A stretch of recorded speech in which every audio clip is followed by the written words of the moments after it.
योगी cabinet की करते हैं। योगी कैबिनेट का कल दूसरी बार विस्तार हुआ। अगले साल होने वाले विधानसभा चुनाव 2027 से पहले मंत्रिमंडल विस्तार को बीजेपी की बड़ी राजनीतिक रणनीति के रूप में देखा जा रहा है। पार्टी ने इस विस्तार के जरिए गैर यादव पिछड़ों, दलितों और क्षेत्रीय जातीय समीकरणों को साधने की कोशिश की है। खासतौर पर कानपुर बुंदेलखंड क्षेत्र पर फोकस करते हुए ऐसे चेहरों को आगे लाया गया है जिनका असर ओबीसी और अनुसूचित जाति मतदाताओं पर माना जाता है।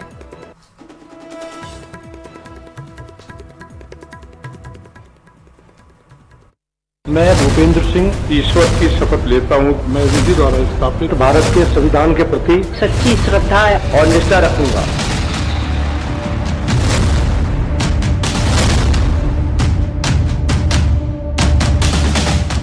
उत्तर प्रदेश की राजनीति में अगले साल सियासी महासंग्राम होने वाला है, लेकिन चुनाव की बिसात अभी से ही बिछनी शुरू हो चुकी है। मुख्यमंत्री योगी आदित्यनाथ ने मंत्रिमंडल विस्तार के साथ ही ये साफ कर दिया है कि बीजेपी अब चुनावी मोड में आ चुकी है।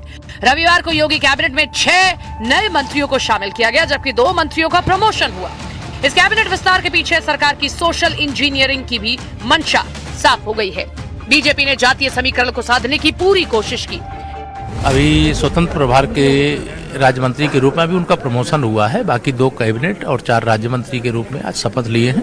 उन सबको बधाई है। अब हमारा मंत्री परिषद जितना संविधान के अनुसार अनुमति है वह पूरा हो गया। अब प्रदेश की जनता की जिम्मेदारी से सेवा पहले भी कर रहे थे, अब 100% सेवा करने का एक दायित्व पूरा हो गया है। भारतीय जनता पार्टी योगी जी के नेतृत्व में हमारी सरकार उन सब विषयों को पूरा कर रही है जो हमारे कमिटमेंट है, हमारे संकल्प हैं, और जिन विषयों पर जनता ने हमने चुना है हमारी सरकार ने उस पर काम किया है।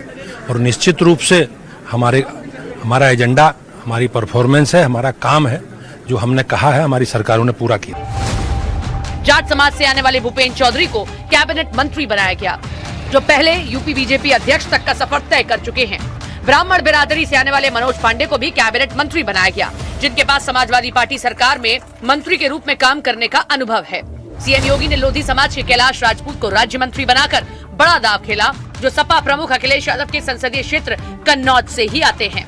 इनके अलावा वाल्मीकि बिरादरी के सुरेंद्र दिलेर को राज्य मंत्री के तौर पर शपथ दिलाकर बीजेपी ने दलित वोटरों को साधने की कोशिश की। ओबीसी के विश्वकर्मा जाति से ताल्लुक रखने वाले हंसराज विश्वकर्मा को भी राज्य मंत्री बनाया गया, जो पीएम मोदी के संसदीय क्षेत्र काशी से आते हैं। हंसराज विश्वकर्मा को लेकर वाराणसी से अब तक कुल 4 मंत्री बनाए जा चुके हैं। लोकसभा चुनाव में पासी समाज का बड़ा हिस्सा खिसकने के कारण इस बार दलित समाज से आने वाले कृष्ण पासवान को बड़ी जिम्मेदारी सौंपी गई। इन नए चेहरों के अलावा सीएम योगी ने गुर्जर समाज से सोमेन तोमर और पाल जाति से आने वाले अजीत पाल का सरकार में कद बढ़ाकर बड़ा मैसेज देने की कोशिश की। दोनों का प्रमोशन कर स्वतंत्र प्रभार की जिम्मेदारी सौंपी। 8 मंत्री जो है शपथ लिए। नई मंत्रिमंडल की टीम विकसित भारत के संकल्प को पूरा करने के लिए प्राणपण से जुटेगी। माननीय प्रधानमंत्री नरेंद्र मोदी जी के मार्गदर्शन में, माननीय योगी जी के नेतृत्व में उत्तर प्रदेश विकसित राज्य के रूप में स्थापित होगा और आप देखेंगे 27 में प्रचंड बहुमत के साथ तीसरी बार भारतीय जनता पार्टी की सरकार बनेगी। सबका साथ सबका विकास, सबका साथ सबका विकास, सबके विश्वास के आधार पर जन जन को हम लोग जोड़ करके काम करेंगे। दिलचस्प बात यह है कि बीजेपी अब केवल गैर यादव ओबीसी की राजनीति तक सीमित नहीं रहना चाहती। पार्टी अब माइक्रो सोशल ब्लॉक्स पर काम कर रही है। यही वजह है कि योगी मंत्रिमंडल में अब सवर्णों की संख्या 22, ओबीसी की ताकत 25 हो गई है। 10 मंत्री एससी कोटे से और 1 मंत्री एसटी कोटे से है। एक मुस्लिम और सिख समुदाय से भी एक चेहरे को पहले ही कैबिनेट में जगह मिल चुकी है।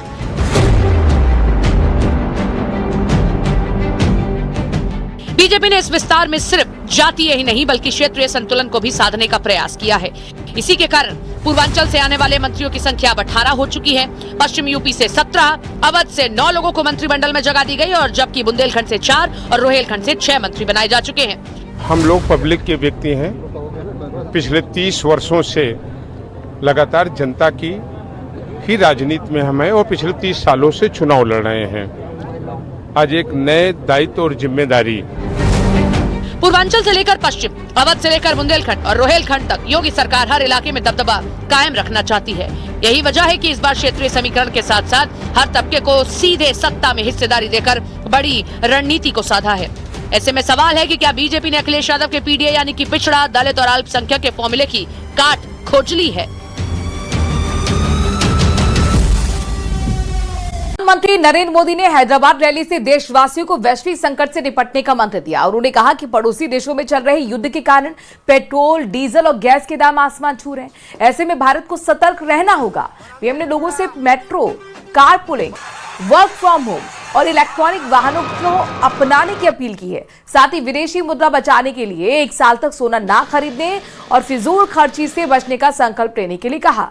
पीएम मोदी बोले, अब देश हित में जिम्मेदारी नागरिक की है, जिम्मेदार नागरिक बनने का समय आ गया है। पीएम मोदी ने कहा कि भारत पर इस वैश्विक संकट का असर ज्यादा है क्योंकि हमारे पास तेल के बड़े कुएं नहीं हैं।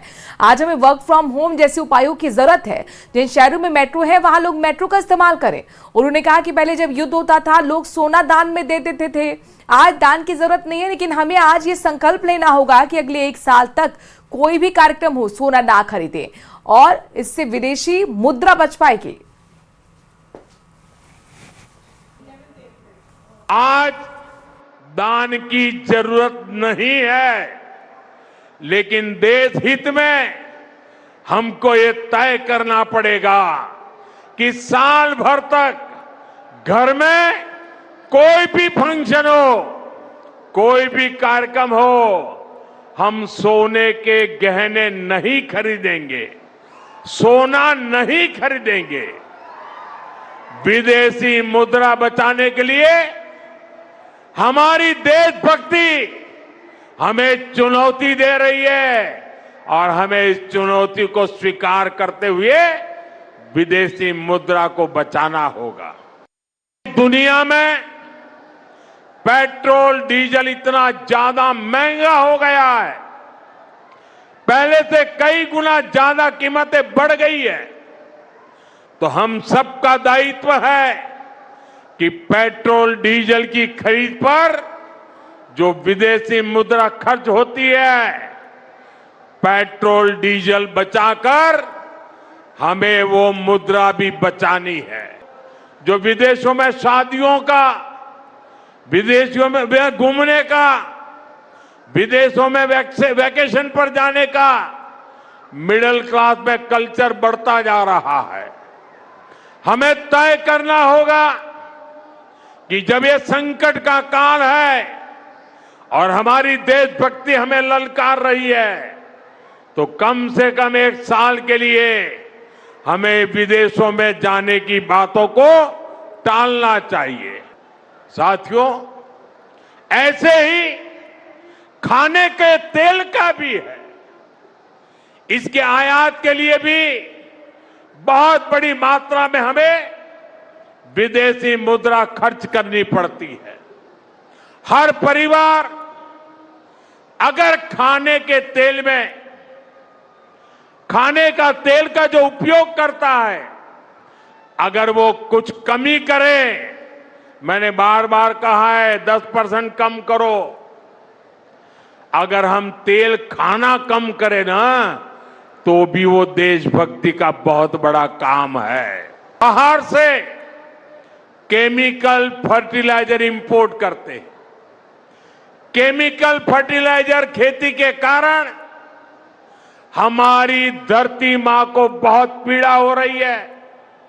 हमारे खेत बर्बाद हो रहे हैं।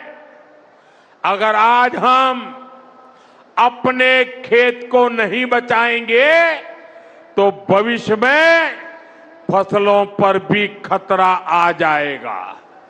इसलिए बहुत जरूरी है कि हम केमिकल फर्टिलाइजर की खपत 25%, 30%, 40%, 50% उसको घटाए, आधी कर दें